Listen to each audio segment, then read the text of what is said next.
Oh, eccoci qua, che calcio che fa, che parte un po' in ritardo quest'anno, la stagione 2023-2024, per qualche motivo, insomma, abbiamo dovuto un po' ritardare l'inizio della nostra stagione, però ci tengo a precisare che siamo arrivati al 10° anno di Che calcio che fa.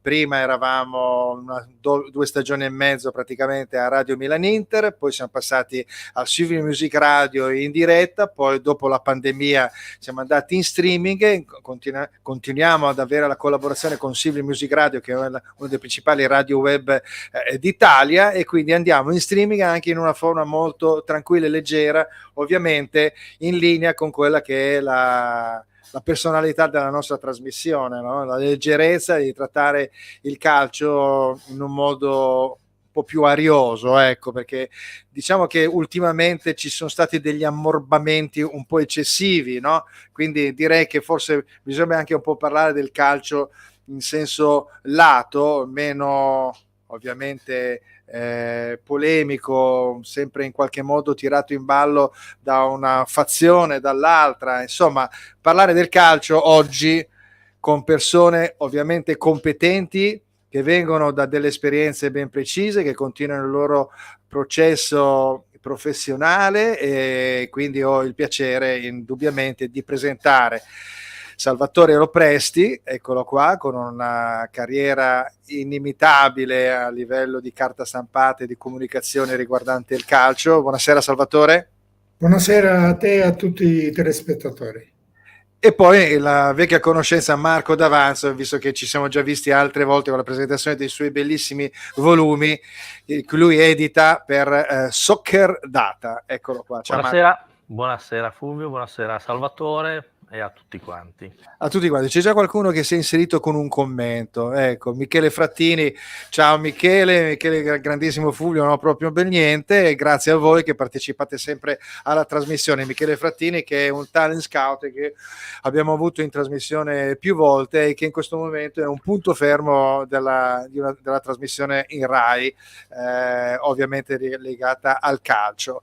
Eccoci, allora parliamo di, innanzitutto, partendo dal calcio che piace a noi, adesso non è che adesso i soliti polemisti se ne vanno via, però vorrei subito andare a bomba su quella che è la presentazione principale durante la nostra trasmissione, che riguarda un libro, perché il punto fermo, lo dico anche in generale, non solo legato al calcio, ma in qualsiasi settore, diciamo, civile, della passione, dell'arte, è proprio il libro. Io presento i libri di qualsiasi tipo e mi rendo conto che sono dei punti fermi, di lì non si può barare. Quindi la passione viene fuori, l'artista o lo scrittore scrive un libro per passione o per lavoro, come volete voi, ma comunque nel caso sono dei punti fermi, e quindi sapere di poter portare un libro di questo tipo a Che calcio deve fare è stata una cosa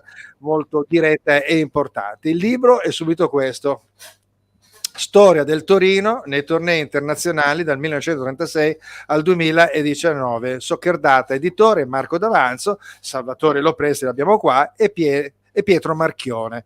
Allora, ce l'abbiamo il libro, Marco? Sì.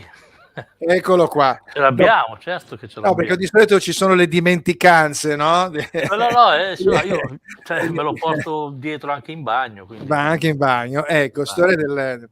Allora, ricordiamo un attimo, io so benissimo cos'è Soccer Data, ricordiamo cos'è Soccer Data, Marco.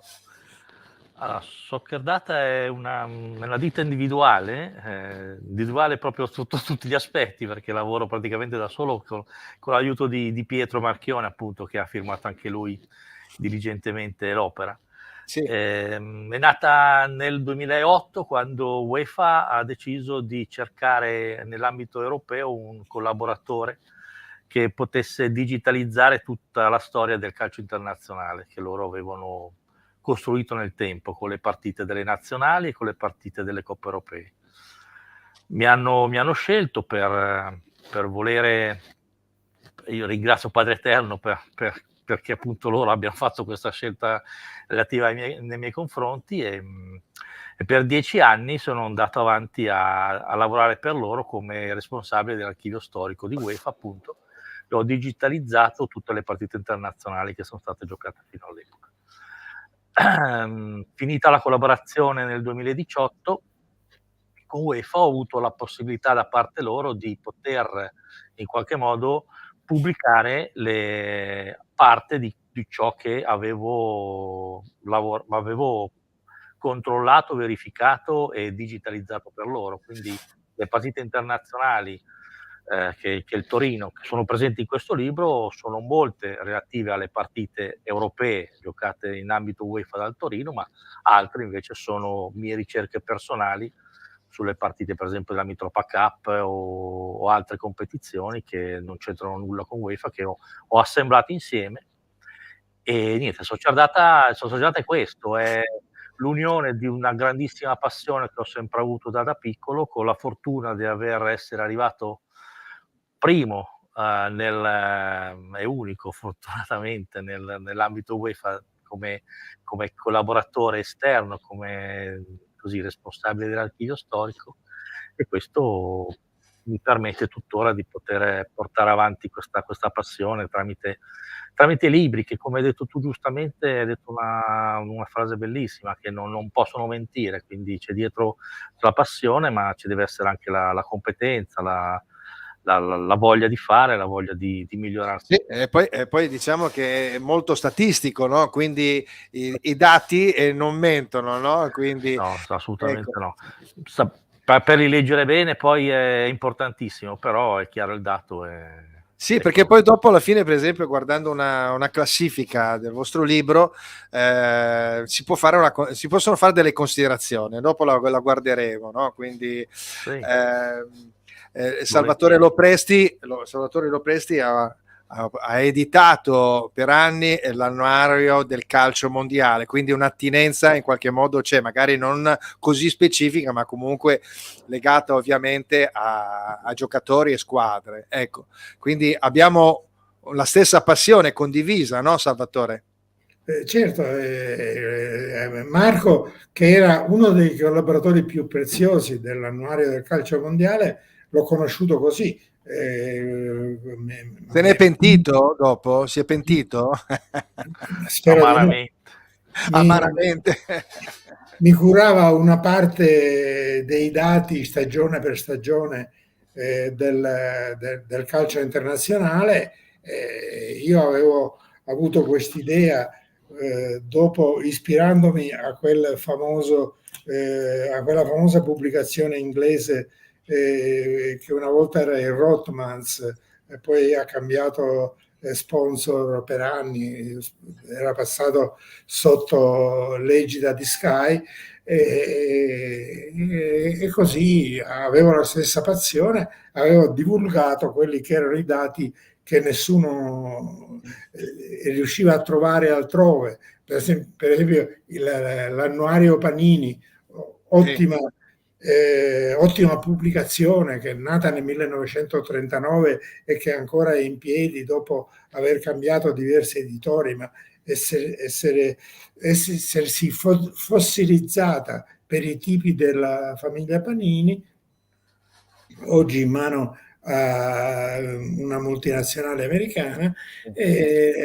La Panini dava scarsissimo spazio al calcio internazionale, cioè, mentre l'avvento delle televisioni, del calcio in televisione, aveva dato grandissima risonanza, grandissima popolarità a quello che era il calcio internazionale, non solo delle squadre italiane, ma delle squadre di tutto il mondo. La gente, seguendo l'attività internazionale delle squadre italiane, conobbe delle realtà che prima non conosceva mai e si appassionò anche a squadre di paesi, non dico sconosciuti, si tratta sempre di grandi paesi in cui il calcio aveva un'importanza, una rilevanza notevole.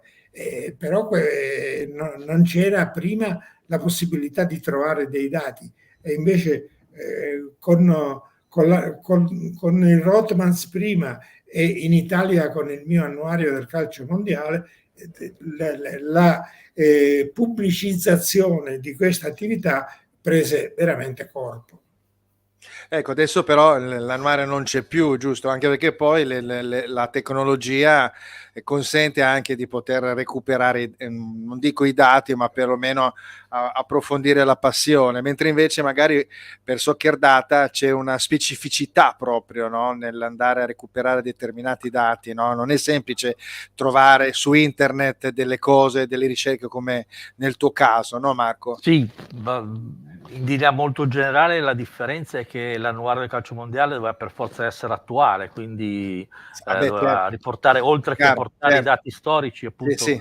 come ha detto Salvatore prima, è una panoramica attuale. Allora adesso le persone hanno l'abitudine a dire no, ma io tanto trovo tutto gratuitamente su internet, perché devo pagare dei soldi, spendere dei soldi per comprarmi un annuario.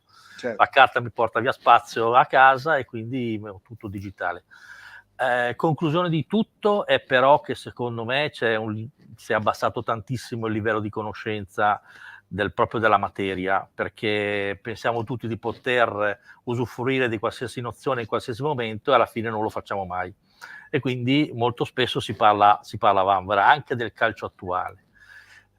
Soccer Data, come giustamente la chiami tu, tenta di ricostruire una memoria storica che si è persa per una serie di motivi, perché in Italia la memoria storica esiste pochissimo sotto ogni aspetto, dalla politica alla società al calcio in particolare, e quindi cerca di rinverdire questa memoria storica andando a colpire gli appassionati sotto quello che sono state i loro iniziali approcci nei confronti del calcio. Quindi in questo libro, per esempio, del Torino, ogni tifoso granata può andare a vedere: questa è stata la prima partita di cui mio papà mi ha parlato, questa è stata la prima volta che sono andato allo stadio a vedere il Torino, e tutte queste cose che chiaramente con Wikipedia e con le cose attuali non si possono trovare, che invece nei libri fortunatamente meno male. Soccer Data esistono.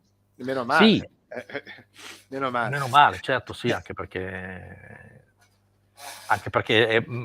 appunto viva il libro, perché comunque è una fase importante Senti, domanda più o meno legata a tutte e due, no? Che rivolgo a tutte e due, legata alla memoria storica. Stai parlando un po' della memoria storica in generale, no? Ma il calcio, con le polemiche, quest'anno, mai come quest'anno ci sono state polemiche, e ogni piccolo fiato che viene fuori anche soprattutto dai social, dove ce n'è di ogni, no? Di persone che magari non hanno mai fatto un tiro, un calcio al pallone, calcio al pallone, si permettono di dire no, ma quello non era, perché non era fallo, di qua di là, no, ma come fai? Cioè si è aperto, diciamo, un fronte di discussione allargato e poco pertinente, no? Quindi per questo dico, la memoria storica vuol dire anche cercare di comprendere che certe cose del passato, del modo di giocare del passato, devono essere in qualche modo salvaguardate.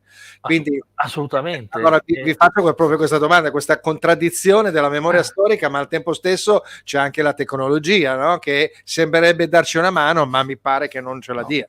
No, la tecnologia dà una mano ad accentuare queste parole dette a vanvera e queste polemiche che si accendono ogni volta, perché il tentativo era stato quello di dire andiamo a superare gli errori umani, mentre invece se ne creano altri, perché comunque la tecnologia è fatta dagli uomini, perciò non stiamo seguendo una strada corretta, quella, per dircela in soldoni, il discorso VAR secondo me va rivisto completamente, va usato secondo me solo per le cose oggettive, se la palla è dentro o fuori, ma non solo magari per la linea di porta, ma anche sul fallo laterale, perché un'azione nata sul fallo laterale può essere altrettanto pericolosa che un calcio d'angolo. Quindi comunque l'importante è il protocollo, l'importante è che siano i casi ben precisi, che invece in realtà sono oggettivamente inconfutabili, per cui non ci possono essere delle discussioni. Tutto il resto deve essere riportato in mano all'arbitro, che può sbagliare, ma sbaglia molto meno di tutti i giocatori in campo.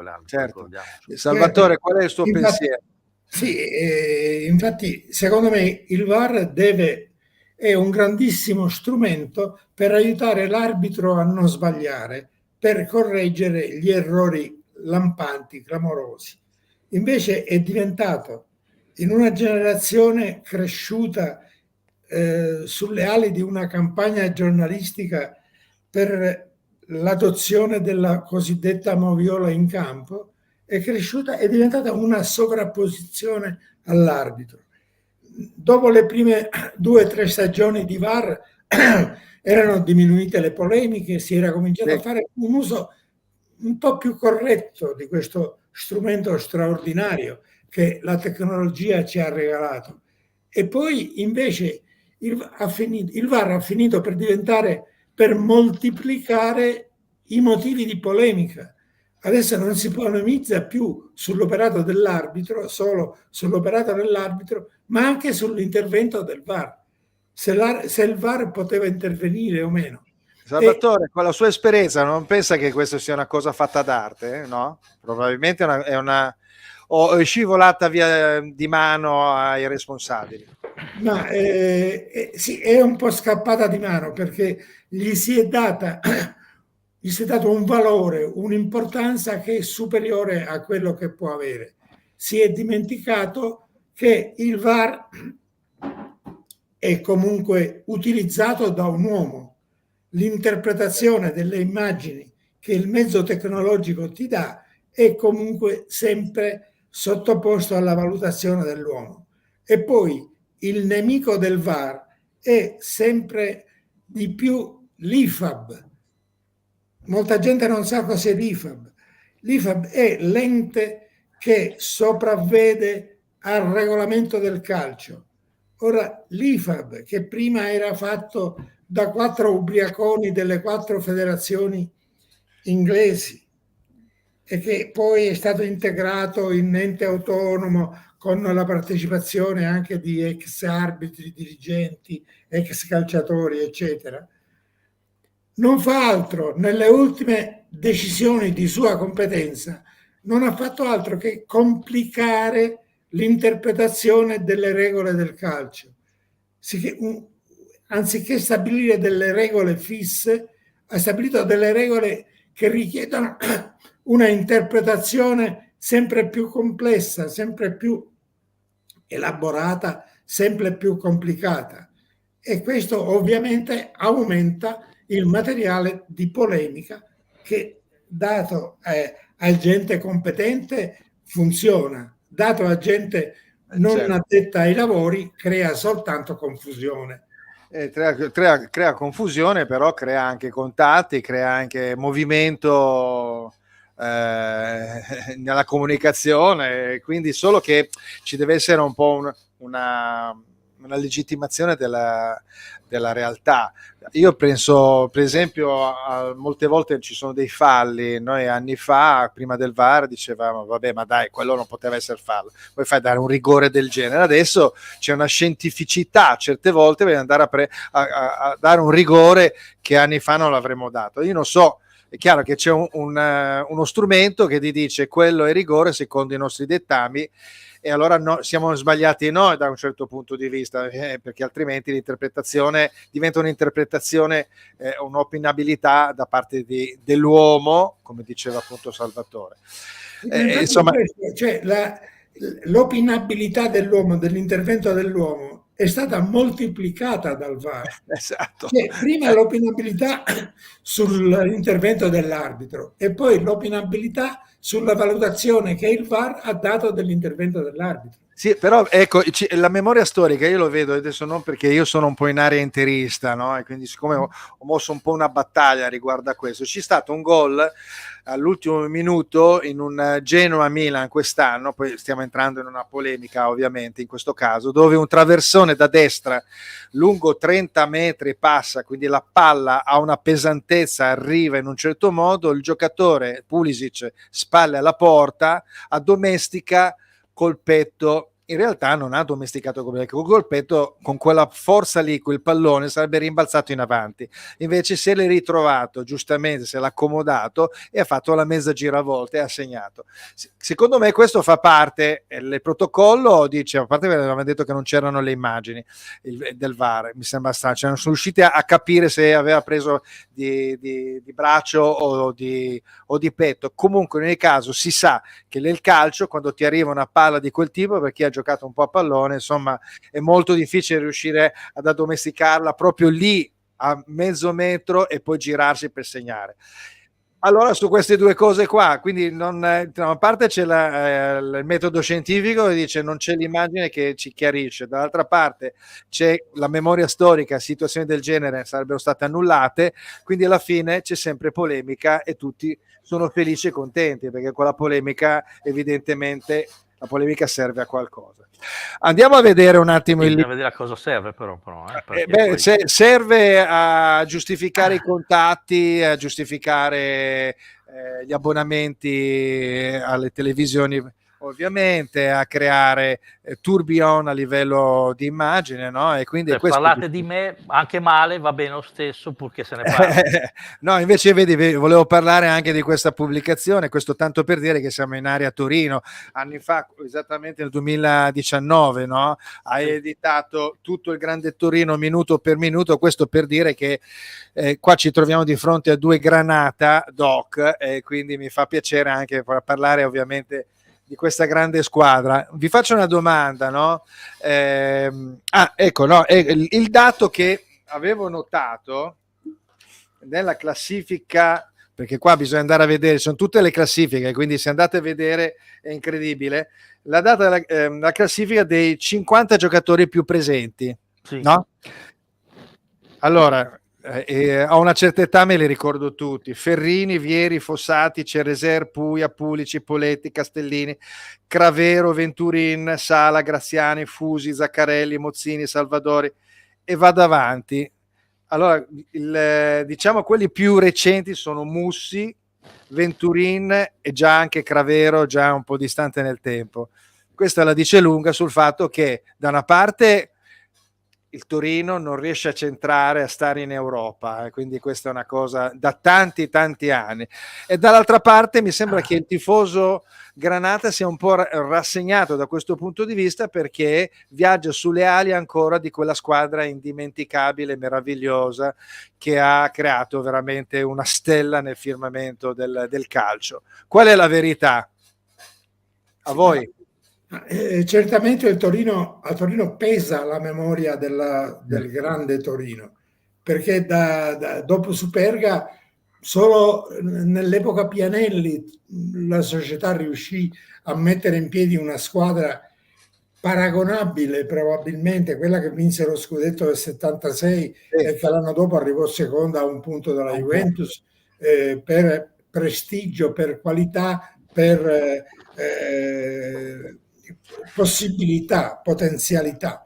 Poi è passata in mano dopo che ha mollato Pianelli anche per problemi, disavventure delle sue attività industriali, è arrivata in mano a gente spesso avventurieri e spesso incapaci come potenzialità economiche e come capacità tecniche di costruire una squadre forti, finché ha fatto diverse volte l'altalena tra la A e la B, quindi parlare di posti in Europa era diventato impossibile. Ecco perché dei giocatori più giovani del Torino nei quartieri alti della classifica non ce ne sono moltissimi. Certo.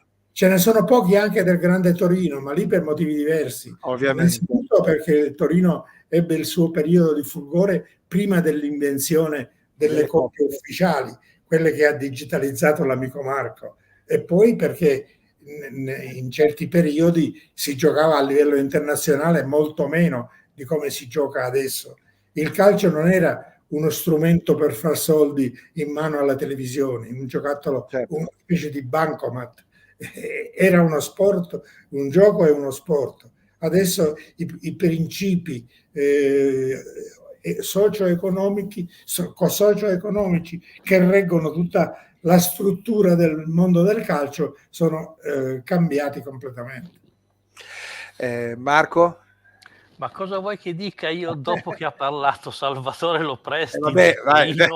Le sa tutte, adesso faccio solo delle figuracce. Io l'avevo detto che non doveva venire oggi in trasmissione Salvatore, perché cosa posso dire? Ma invitato hai sbagliato.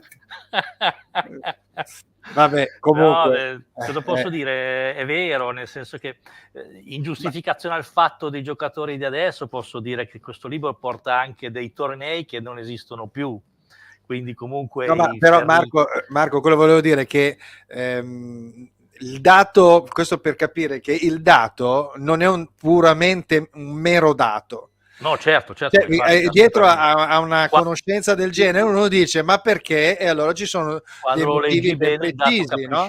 Assolutamente. Che il Torino... che quindi anche l'essere, diciamo, tifoso, avere la passione granata, probabilmente forgia anche un modo di tifare differente da quello che può essere dei corrispettivi dall'altra parte del Po, per dire, no? Sì, ma assolutamente, ma infatti poi perché uno deve fare la storia del Torino nei tornei internazionali nel 2024? Perché spera che il Torino nel 2025 magari ci ritorni questi tornei. Certo. È un libro che è un augurio più che altro. Perché, però dopo guarderemo dei dati. Ti ho interrotto, stavi concludendo il discorso. No, stavo dicendo che manca troppo il Torino fuori dall'Europa, quindi è giusto che almeno ogni tanto ci ritorni, insomma. Bene. Questo libro è un augurio per, magari non quest'anno, ma un po' più avanti. Allora, volevo un secondo solo. La storia del Torino nelle coppe europee mi ricorda un episodio curiosissimo. Quando il Torino partecipò al primo turno di Coppa dei Campioni contro il Malmo, dopo aver vinto lo scudetto del 76, un noto ristorante torinese, frequentato molto frequentemente dai giocatori del Torino e non solo, ma anche dalla Torino Bene, chiuse per 3 giorni mettendo un cartello sulla saracinesca dicendo chiuso per Coppa dei Campioni. Credo che sia un episodio favoloso. Senza altro. Adesso proprio la realtà è totalmente differente, che meraviglia. Allora, invece andiamo a vedere, abbiamo parlato per esempio dello scudetto del 75-76, eccolo qua. Sì. Due ex milanisti che da ragazzini prendevano lo stesso treno da Cusano Milanino, per andare ai campi di Linate, mi sembra, ad allenarsi, che facevano questa tradotta per andare fin là e che si ritrovano al centro del calcio italiano, uno da una parte e uno dall'altra. Quindi, a parte il fatto che per me Trapattoni rappresenta proprio l'ideale dell'allenatore romantico, ovviamente, no? Perché dopo comincia a dire questo, ma quello giocava in difesa, e soliti discorsi. Anche qui c'è un episodio molto curioso. Ecco. E Trapattoni andava all'allenamento portato in macchina da Radice. Non si sapeva quale sarebbe stato il loro destino, perché Trapattoni era di un paio d'anni più giovane, Radice aveva la macchina e la patente, Trapattoni no. Trapattoni faceva ancora il garzone in tipografia e per andare, anziché dover prendere treni, autobus, eccetera, Radice lo passava a prendere perché abitava non lontano da casa sua. Certo, sì. Vabbè, bellissimo. Poi pensare che sono diventati veramente due miti, perché Trapattoni per il motivo che hai detto tu, ma Radice perché è stato il primo a portare il pressing nel campionato italiano, certo. Quindi Torino è stato in quell'anno è stata la prima squadra che utilizzava questo tipo di tattica, perciò sono stati per tanti anni poi al vertice del calcio italiano. Tra parentesi, era una squadra davanti che era spaventosa, cioè un'ottima difesa, ma i 5 davanti erano di altissimo livello. Sì, certo, ma tutti ma tutto, non solo davanti. Per esempio, certo. faceva un pressing sul portatore di palla che ricordava l'Ajax dei tempi d'oro. E infatti quando io me ne accorsi, aspettai un giorno a scriverlo, ma mi ha rovinato Sandrino Mazzola, che l'indomani ha fatto un'intervista spiegando quello di cui io mi ero accorto. Ha rubato ha bruciato l'idea. Ma d'altra parte aveva i titoli per dirlo, quindi. Vabbè, però non è vero, l'intuizione si arriva lo stesso vedendo le partite, insomma, in un modo o nell'altro. Vabbè, insomma, cercavo di farvi entrare un po' nella polemica, non ci sono riuscito scherzosamente perché non mi interessa, però effettivamente la domanda che viene sempre rivolta al tifoso, al simpatizzante granata, se appunto questa presidenza fa bene o fa male, perché comunque consente di rimanere sempre lì, ma non dà quello scatto, non consente di effettuare quello scatto. L'ultima volta che c'è stato, mi sembra, l'ingresso in Coppa è stato con Mazzarri, giusto, no? Quindi sì, ci ritroviamo un Ventura, credo, no? Dopo Ventura, poi giocato col Wolverhampton, sì.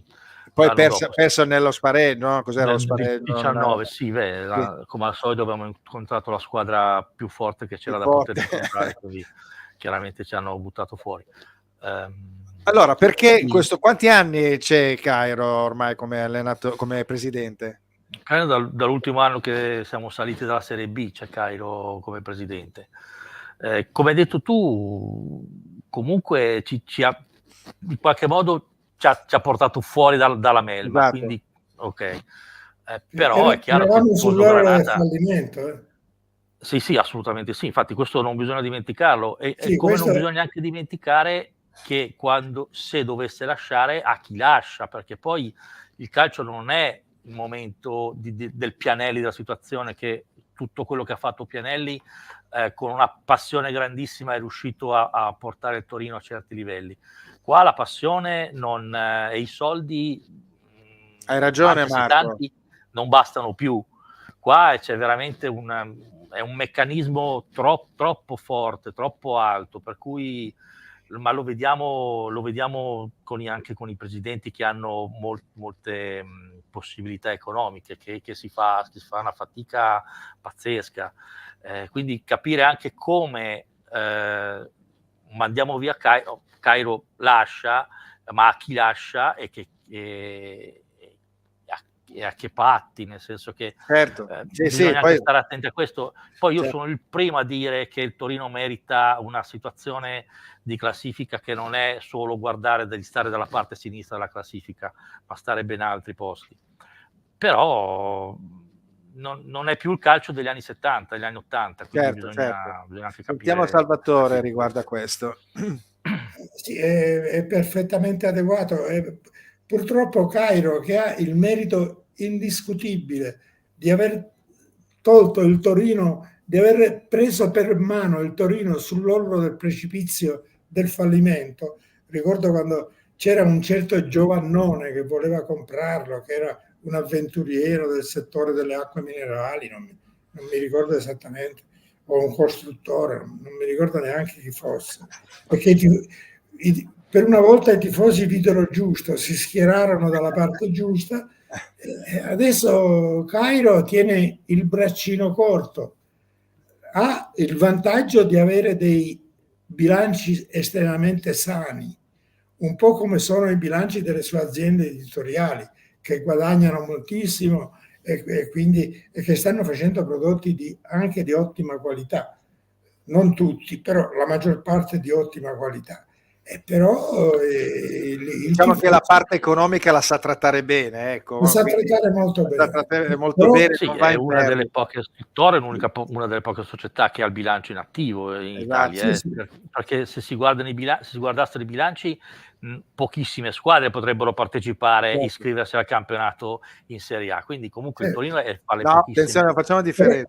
Il tifoso ogni tanto è un discorso politico qui, quindi Vabbè, allora per iscriversi le squadre si possono iscrivere, sì. Sono i debiti che invece uno si accolla dietro, e poi è chiaro, se uno è ancora più virtuoso, fa anche utili nel bilancio, molto meglio, no?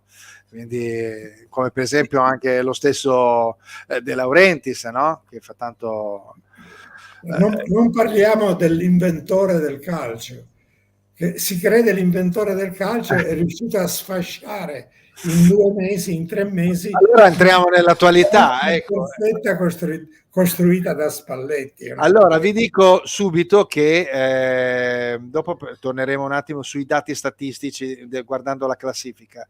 Il personaggio purtroppo non sono riuscito a caricarlo, eccolo qua, infatti. Ah no, eccolo qua. Eccolo.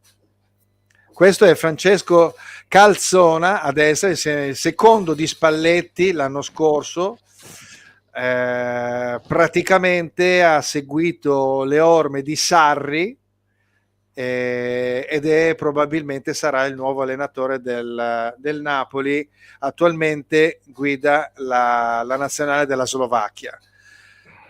È un contratto a termine sponsorizzato da Hamsik, che ha giocato nel Napoli, e ci ritroviamo di fronte a un ennesimo cambio, perché penso che a questo punto De Laurentiis abbia capito di aver toppato, quindi o dare l'ennesima colpa all'allenatore. Comunque è evidente che quando hai su 24 partite 36 punti, hai perso 8 volte, 10 sei proprio da centro classifica, insomma è un po' dura riuscire a recuperare tutto quello svantaggio per arrivare perlomeno alla Conference League, che è a 9 punti, vabbè che anche l'Atalanta è a 45, però insomma è dura, quindi questa è una sconfitta incredibile, a meno che non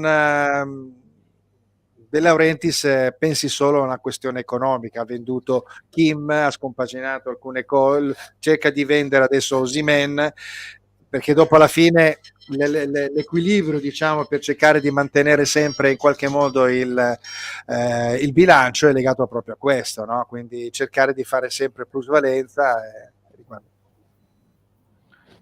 È quello che dicevo prima sul presidente del Torino, eventuale, perché poi devi stare attento a queste situazioni, perché le squadre di calcio in questo momento costano tantissimo, perciò bisogna avere non tantissimi soldi, ma ancora di più, quindi devi stare attento, perché in un attimo, perché poi adesso col fatto che i contratti che vanno a scadenza, poi rischi di dare via, che ti vada via il giocatore a parametro zero, quindi ci sono tantissime variabili che non sono più come nel calcio di una volta, in cui non basta la passione, non bastano tanti soldi, ma basta veramente, ma ci vuole veramente un pozzo senza fine, quindi bisogna stare attenti.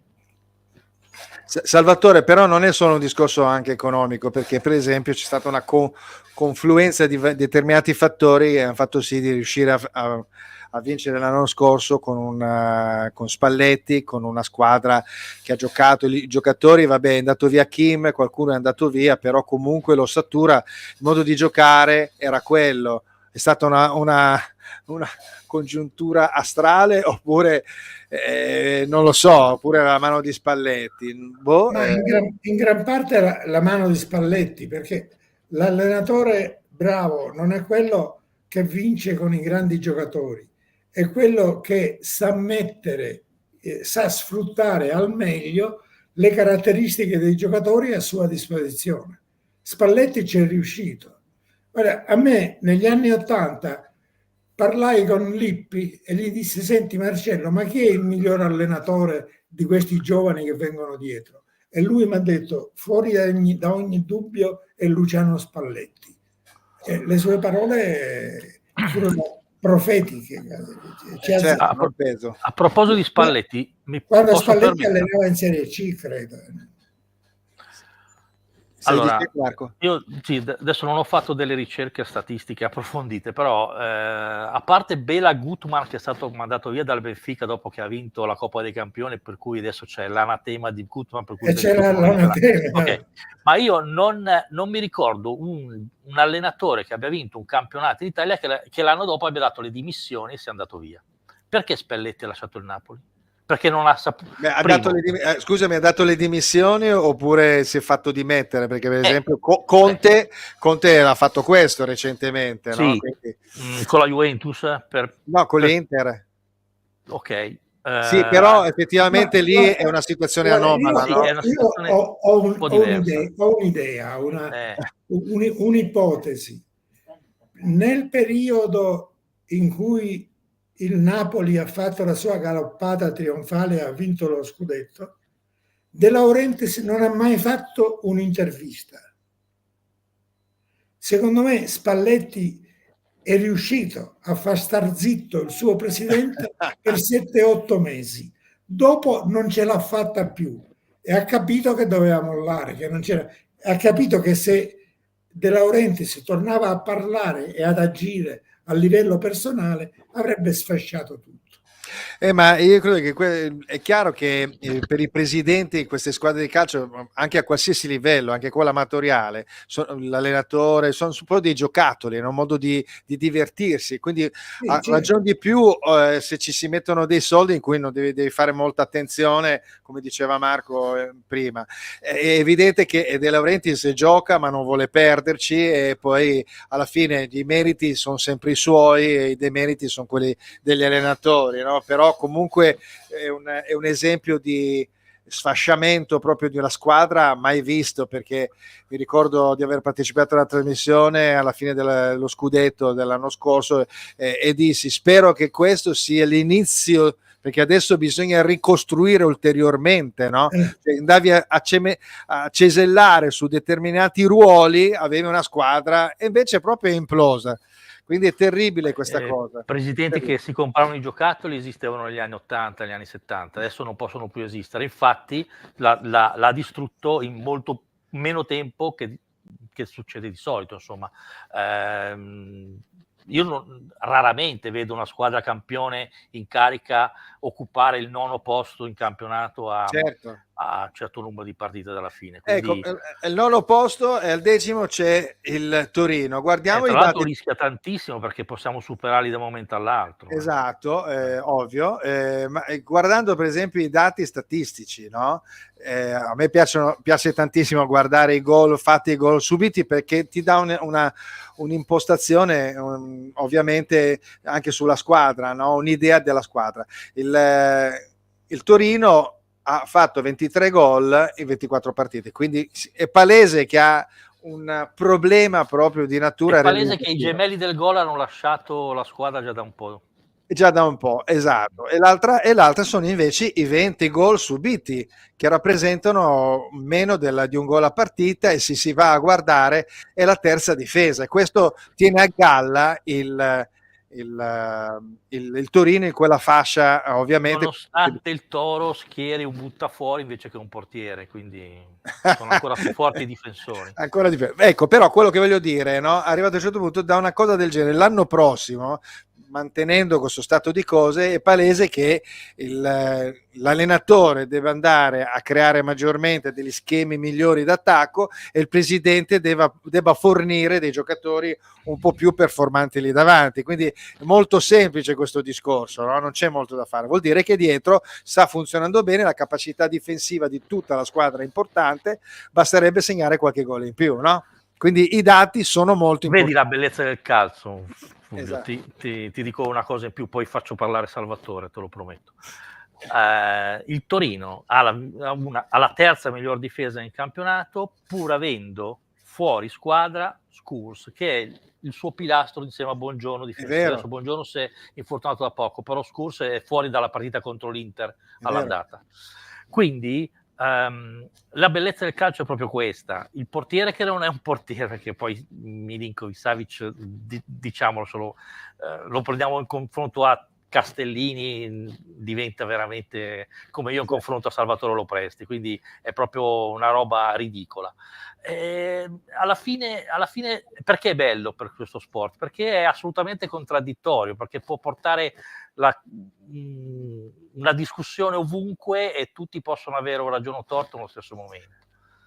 Oppure perché si forma un'alchimia totalmente differente, magari sapendo di avere dei problemi, magari gli altri emergono e maturano di più, no? Sì, Sentiamo ma Salvatore. l'alchimia da sola non basta. Il Non va. Torino da 2 anni ha bisogno di un centravanti che abbia una qualità fondamentale, la rapidità di esecuzione.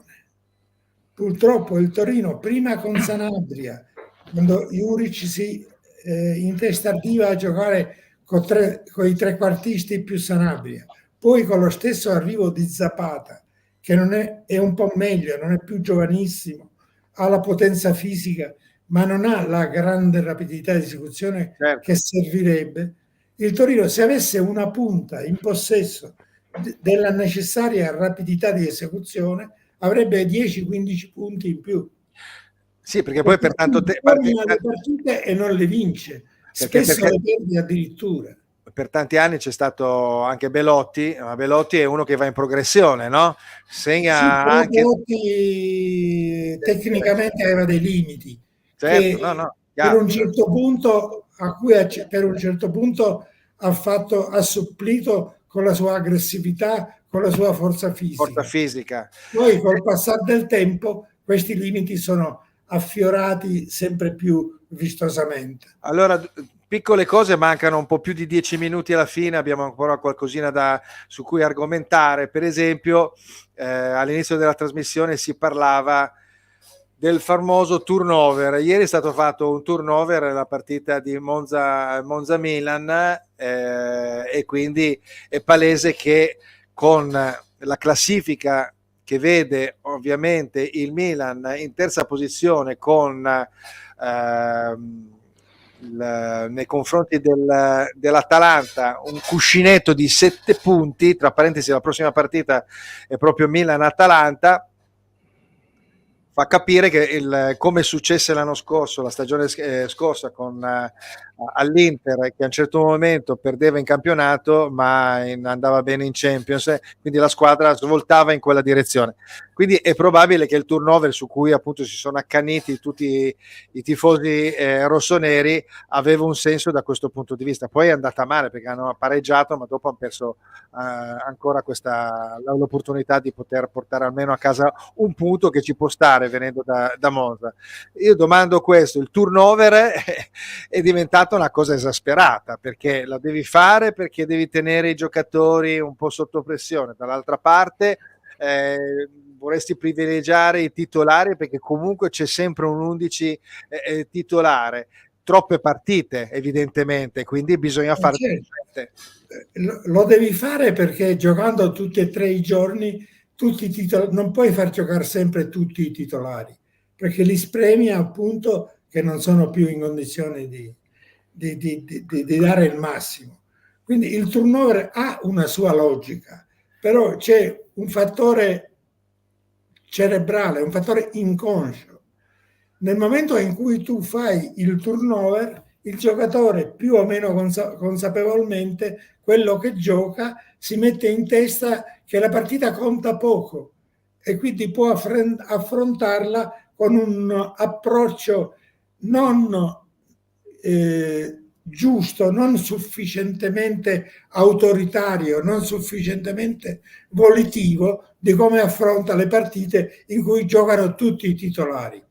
E questo è una cosa vecchia, è successa tante volte. Ricordo un Inter-Juventus di Coppa Italia, che Lippi fece un turnover e la Juve andò incontro a una delle sbracate più clamorose della sua storia, perdendo clamorosamente con l'Inter. Perché? Perché i giocatori che giocavano fecero anche inconsciamente il ragionamento: guarda, se toglie quelli bravi, quindi la partita è vinta, non c'è problema.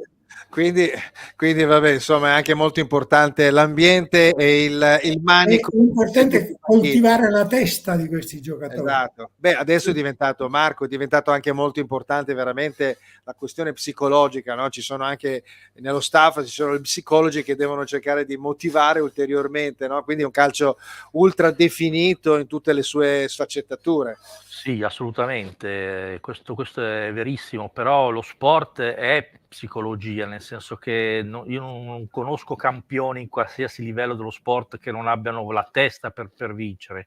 Infatti si dice che chi non ha la testa non riesce a vincere, anche se ha magari delle doti particolarmente importanti sulla sua disciplina. Perciò Un è chiaro che il calcio... Scusa Marco, un esempio lampante di questi giorni è Sinner. Certo. Sinner ha la testa, perché Sinner fin dall'inizio di quando è apparso sulle scene, io non seguo molto approfonditamente il tennis, ma quando ho visto questo ragazzone che cominciava a mettersi in evidenza, questo qui ha detto una frase che mi ha fatto capire che aveva le potenzialità per andare avanti, la testa, perché lui ha detto: io quando vinco sono contento, ma quando perdo sono contento lo stesso perché imparo. Cioè, Hai mai sentito un giocatore dire quando perdo, quando sbaglio imparo? No, di calcio no. No, assolutamente. Anche certo. Perché non c'è proprio l'abitudine, non c'è proprio l'atteggiamento. La mentalità italo-tedesca, diciamo. Insomma, è chiaro che c'è un'impostazione di base ben differente, poi c'è un team dietro che lo sta, secondo me, regolarizzando. Poi lui non ha problemi, lo si vede proprio evolutivo, quindi tra parentesi entro la fine dell'anno, se vince determinati tornei, arriva a essere il primo al mondo, quindi glielo auguriamo. Che insomma ci porta un po' di lustro, no? Normalmente. Assolutamente sì, è importante. Ecco, andiamo a vedere un attimo il prossimo turno, così vediamo, diamo un'occhiata anche alle partite, al calcio giocato ovviamente, quindi Bologna Verona, Sassuolo Empoli, Salernitana Monza, Genoa Udinese, Juventus Frosinone, Cagliari Napoli, Lecce Inter, Milan Atalanta, Roma Torino, Fiorentina Lazio. Roma-Torino credo che sia veramente una bella partita, ma è anche, mi sembra un po' un impegno molto difficile, come lo vedo con la Roma che in tutte le partite ha perso solo quella con l'Inter, dopo che comunque aveva fatto una bellissima figura, specie nel primo tempo. Cominci tu, Salvatore, così io faccio bella figura dopo, perché se parlo prima... Salvatore? Sicuramente Roma-Torino è una partita di estremo interesse. La Roma ha dimostrato di avere una freschezza, una voglia di risorgere dalle ceneri in cui l'ha lasciata Mourinho, di tornare a vincere, soprattutto con la freschezza dei suoi giovani che da tanto tempo non vedevamo. Poi è estremamente interessante anche vedere l'Atalanta col Milan, vedere se il Milan ha capito la lezione e se l'Atalanta può veramente aspirare a un ruolo un po' superiore a quello attuale. Per il resto la Juve bisogna vedere come reagirà agli ultimi insuccessi più o meno parziali. Sta diventando interessante anche il Bologna, no? Che sta facendo. Infatti, secondo me, adesso ti interrompo io, Fulvio, scusa. Prego. È un turno assolutamente favorevole al Bologna e ne sono contentissimo, perché se il Bologna riuscisse ad arrivare in Champions o comunque in Europa League sarebbe per me molto, molto bello, perché sono squadre che hanno lustro, hanno blasone ed è giusto che tornino nell'Europa che conta, quindi un turno in cui vedo il Bologna assolutamente così lanciato per poter raggiungere il quarto posto.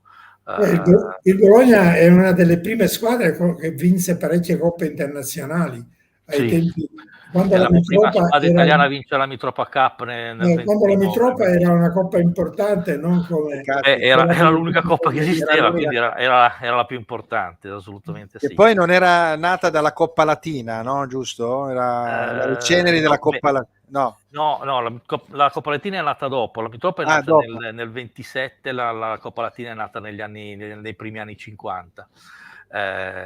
Sì, tra ma l'altro la la Mitropa era ai tempi di Meis, di Ugo Meisl, sì, quando, infatti, assolutamente. quando Infatti, quando il Bologna era la squadra che tremava il mondo fa, esatto, quando quando il vinse calcio austriaco era fine ad anni 20, altissimo livello. vinse la Mitropa Cup. E la Vabbè, Mitropa, era una squadra notevole, assolutamente sì, infatti era la da prima squadra William italiana a vincere. Negri a Pascutti, Vabbè, no? sì, sì, sì, sì, E sì, quella certo, già negli certo. anni 60. Certo, quello Sì, sì. nel 64 quando vinse il E campionato dove spareggio col giocava Corinthians, certo. quello, e dove giocava quello che io ritengo il più intelligente giocatore della storia del calcio italiano. Il numero Bulgarelli. 10? Il Il numero numero 10? 6, Romano Il 6. Fogli. Romero Caspita, Foglio, sì, sì, sì, sì. certo.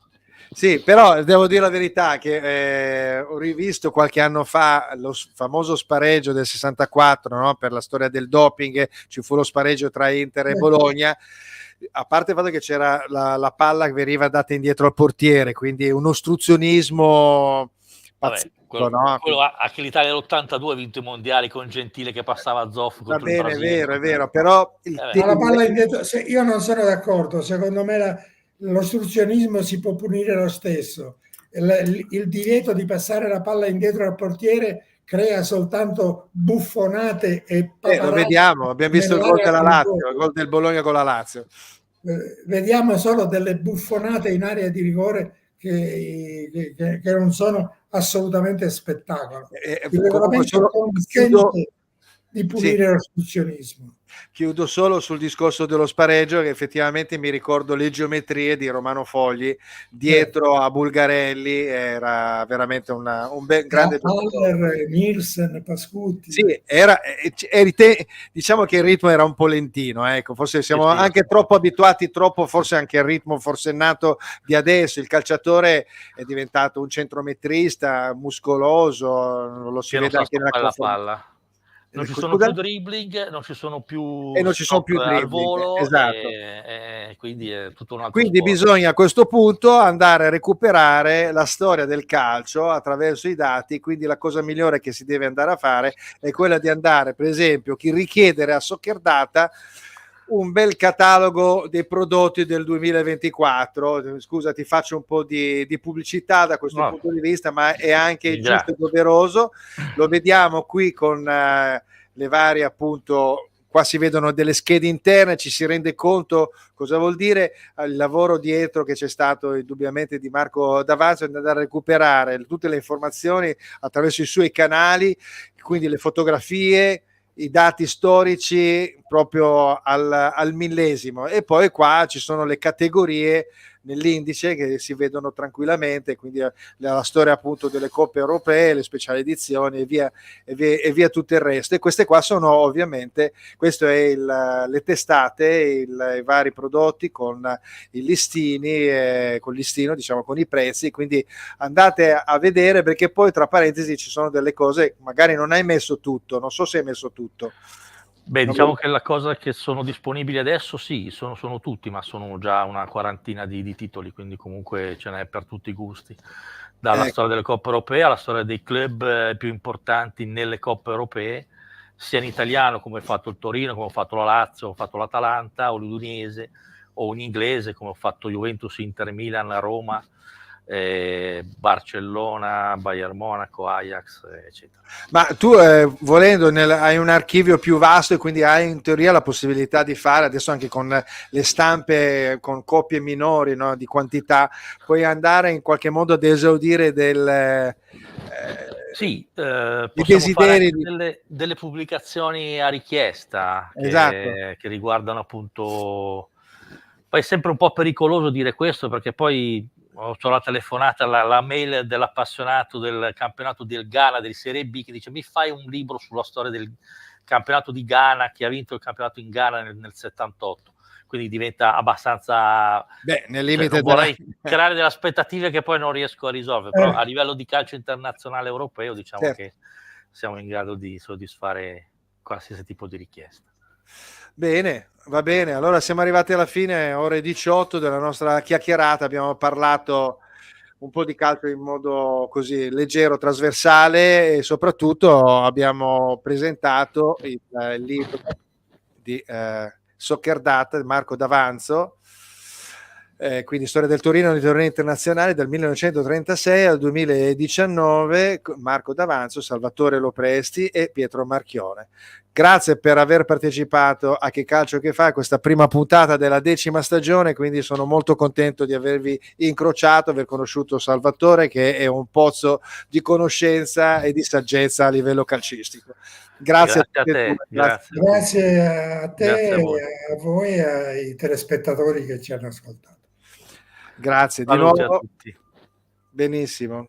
Allora, abbiamo parlato di calcio in senso generale e più specifico.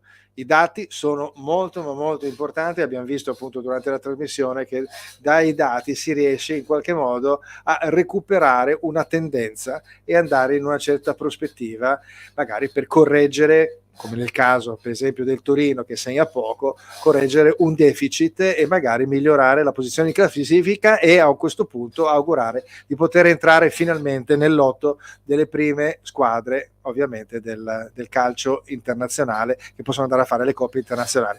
Bene, dopo questa prima puntata noi non facciamo altro che rivederci lunedì prossimo sempre alle ore 17 con Che Calcio Che Fa. Grazie ancora per aver partecipato, buona serata.